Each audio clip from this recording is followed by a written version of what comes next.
you're better than I am at that. I will tell you that. But one thing you did point out, I think, is critically important that I want to emphasize, and that's just finding your rhythm, right? Nobody has a perfect rhythm, right? I couldn't do what you do, like just saying, okay, this is my day.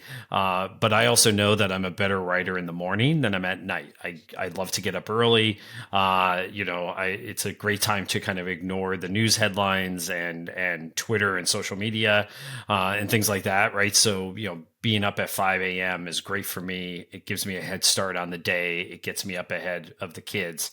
But I think wherever you are, figure out what your routine is, figure out what your rhythm is, and then just lean into that, which is, I think, what you did, Michael.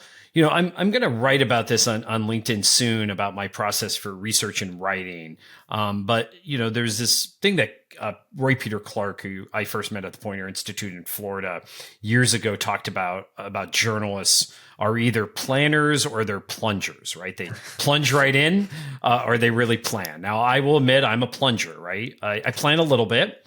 I do want to, but I just want to get words on a page. I do minimal outlines. I have a basic roadmap and I just write. Now, some people might say, oh my God, that's crazy, because plungers probably waste a lot of time, which I will admit I do.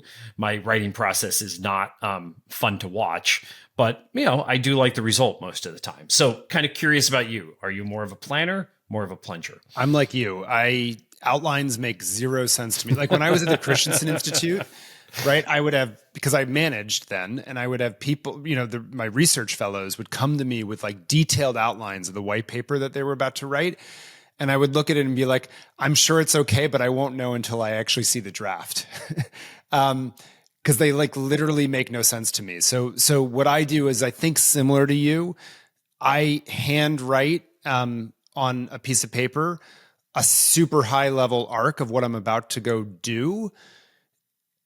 And that's about it. And then I sort of figure out the logic as I'm actually writing, and I'm super willing to take whole paragraph sections and like move them wholesale right around as the argument comes together for me.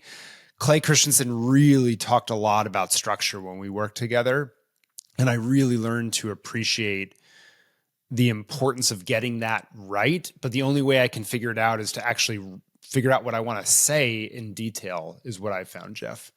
So it sounds like you. Yeah.